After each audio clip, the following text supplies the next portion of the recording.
my name is Anna. I want to ask, what happens to non-Muslims who have never been exposed to Islam? And what if a non-Muslim says that the miracles of Jesus are bigger than the ones that Muhammad performed? Sisters asked two questions basically. What a non-Muslim who says, who has never been exposed to Islam, what happens to them? And secondly, if a non-Muslim comes and says that the miracles of Isa alayhi salam are greater, what happens to them? Point number one, if a non-Muslim comes and tells me that they have not been exposed to Islam, today in this world of science and technology it's difficult. Maybe if you asked this question 50 years back it was possible.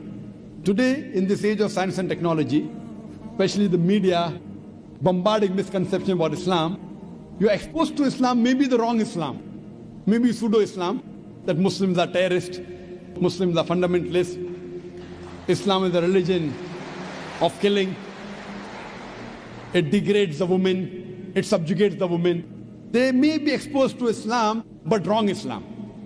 Now what happens to a non-Muslim who's not exposed to the right teachings of Islam?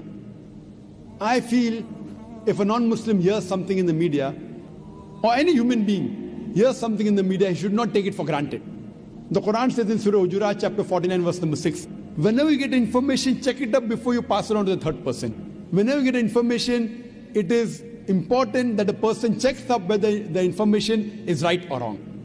As far as the message of Islam is concerned, what if a non-Muslim may be living in an island, maybe living in Timbuktu, or living somewhere where he doesn't have any knowledge of Islam? First, it's the duty of every Muslim to convey the message to non-Muslim, irrespective whether we convey or not. Allah says in the Quran in Surah Fusilat, chapter number 41, verse number 53, Allah says, "Sanurihim ayatina fil afaqi wa fi anfusihim hatta yatabayyana annahu." That soon we shall show them our signs in the furthest regions of the horizons until it is clear to them that this is the truth. Allah says that He will show the signs to every human being before the human being dies. He will show His signs in the furthest regions of the horizons until it is clear to them that this is the truth. So Allah takes it up upon Himself that He will convey this message to each and every human being, whether he is born in a Muslim family or non-Muslim family, whether he is born in a Muslim land or non-Muslim land. Allah will give this message to every human being. That's the reason there were some surveys done in 1950 in two tribes. Now these two tribes, the Kapauku tribe and the Australian Aborigines, these two tribes did not come in contact with modern civilization till as late as 1950. When the researchers went and tried to find out what was their way of life, these people, they believed that God was one. They believed He alone should be worshipped. They believed He did not beget anyone. They did the sajda, they did prostration for worshipping that God. It was everything of Islam but in name. So when no external influence comes on a human being, that person submits his will to God.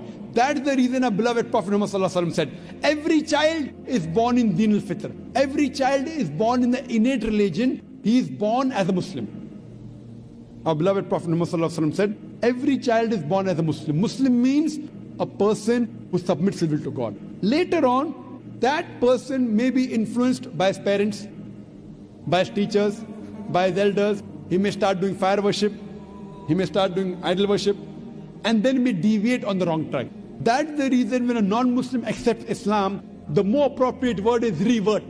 He was a Muslim, born as a Muslim, he gets converted to a wrong religion, comes back to the original faith, that is Islam. So the right word is revert. So coming to your question, every child, if any child, if you take three children, one born to a Christian, one born to a Jew, one born to a Hindu, isolate these three children completely from any external influence. And when they grow up and you try and find out what is their way of life, it will be nothing but Islam. Only after external influence, they start deviating and worshipping wrong things and having wrong ideas.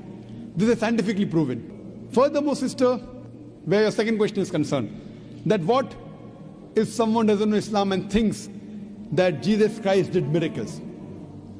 I do agree Jesus Christ did miracles. But, sister, miracle is not the test.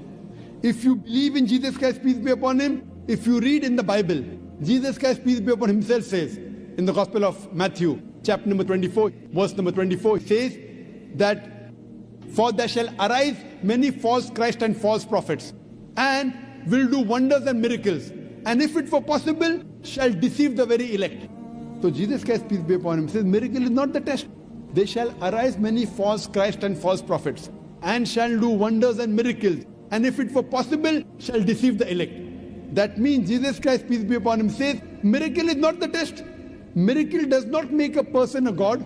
Miracle does not make a person superior, because all the miracles that were done by all the prophets were done by Almighty God himself. All the miracles. All the miracles done by Moses, the parting of the sea, when he threw the stick, it became into a snake. It was done by Almighty God. All the miracles that Isa alayhi salam, Jesus Christ, peace be upon him, did were done by Almighty God. Same with Prophet Muhammad, peace be upon him, splitting of the moon were done by Almighty God. I would like to tell you that Islam is the only non-Christian faith which makes it an article of faith to believe in Jesus Christ, peace be upon him. No Muslim is a Muslim if he does not believe in Jesus Christ, peace be upon him. We believe that he was one of the mightiest messengers of Almighty God. We believe that he was the Messiah, translated Christ. We believe that he was born miraculously without any male intervention, which many modern day Christians today do not believe. We believe that he gave life to the dead with God's permission. We believe that he healed those born blind and lepers with God's permission. The Christians and the Muslims, we are going together. But one may ask, then where is the parting of ways? The parting of ways is that most of the Christians, they believe that Jesus Christ, peace be upon him, was Almighty God.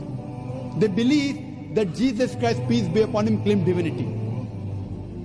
In fact, if you read the Bible, there is not a single unequivocal statement in the complete Bible where Jesus Christ, peace be upon him, himself says that I am God, always will worship me.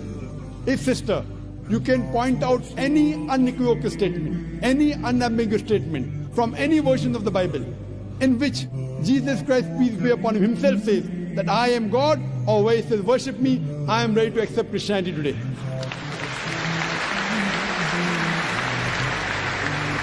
In fact, if you read the Bible, Jesus Christ, peace be upon him, said, it's mentioned in the Gospel of John, chapter number 14, verse number 28, Jesus Christ, peace be upon him, said, my Father is greater than I. Gospel of John, chapter number 10, verse number 29, my Father is greater than all. Gospel of Matthew, chapter number 12, verse number 28, I cast out devil with the Spirit of God. Gospel of Luke, chapter number 11, verse number 20, I with the finger of God cast out devil. Gospel of John, chapter number 5, verse number 30, I can of my own self do nothing. As I hear, I judge, and my judgment is just. For I seek not my will, but the will of Almighty God. Anyone who says, I seek not my will, but the will of Almighty God, he is a Muslim. Jesus Christ, peace be upon him, is a Muslim. He never claimed divinity. He never said that he was Almighty God. He clearly mentioned, it's mentioned in the Gospel of John, chapter number 14, verse number 24. He said that the words that you hear are not mine, but my Father's who has sent me. It's mentioned in the Gospel of John, chapter number 17, verse number 3. This is life eternal, so that you may know there is one God and Jesus Christ who thou hast sent. It clearly mentioned that Jesus Christ was the messenger. It's mentioned in the Gospel of Matthew, chapter 19, verse number 16 to 18, that a person approaches Jesus Christ, peace be upon him, and asks him, that good master, what good things should I do so that I shall enter eternal life? So Jesus Christ, peace be upon him, says, why thou callest me good? Leave aside God, G-O-D. Why thou callest me good, G-O-D? For there is only one good, and that is the Father in heaven. And if thou want to enter eternal life, you keep the commandments. Jesus Christ didn't say that if you want to enter eternal life, if you want to go to paradise, believe I'm God. He didn't say that you believe that I died on the cross for your sins. What he said, if you want to enter eternal life, if you want to enter paradise, you keep the commandments. And it's clearly mentioned in the book of Acts, chapter number 2, verse number 22, that ye men of Israel, listen to this.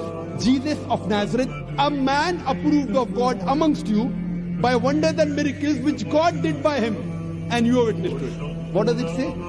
Jesus of Nazareth, a man approved of God amongst you by wonders and miracles and signs which God did by him, and you are witness to it. Regarding a question of miracles, what does the Bible say? Book of Acts, chapter number 2, verse number 22. A man approved of God amongst you by wonders and miracles and signs which God did by him, and you are witness to it. So all the credit goes to Almighty God. And Jesus Christ was a man. All the miracles were done through Almighty God. So all the miracles, all the messengers did were done by Almighty God. They came to testify there was one God. But Jesus Christ also said in the Gospel of John, chapter number 16, verse number 12 to 14, that I have many things to say unto you, but ye cannot bear them now. For he, when the Spirit of truth shall come, he shall guide you unto all truth. He shall not speak of himself. All that here shall he speak.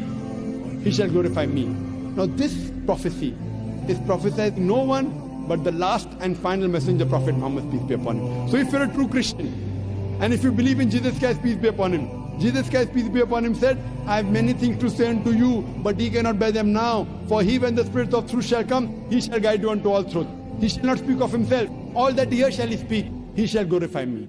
This prophecy is prophesizing no one but the last and final messenger, Prophet Muhammad, peace be upon him. So if you're a true Christian, you should believe in the last and final messenger, Prophet Muhammad, peace be upon him. Hope that answers the question, sister. Dr. Zakir, I am a revert, and I was just asking questions on behalf of my non-Muslim family and friends, and I just wanted to say, Subhanallah and La ilaha illallah.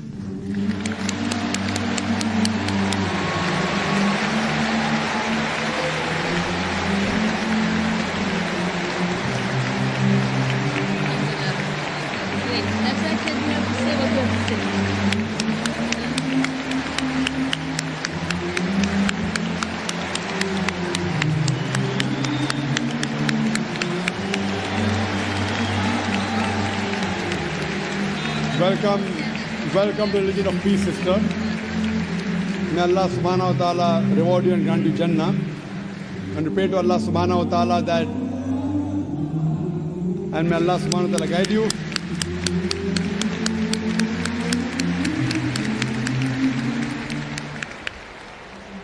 And if you have any questions, sister, regarding to help your other family members come back to the right faith, to revert, you're most welcome to ask any questions, sister. And you have any clarification, you're most welcome. There are many Dawah centers here in Dubai. There are many sisters organizations. You can contact them, inshallah, if you have any queries. And now if you have any questions regarding to convince your other family members, you're most welcome to ask, sister.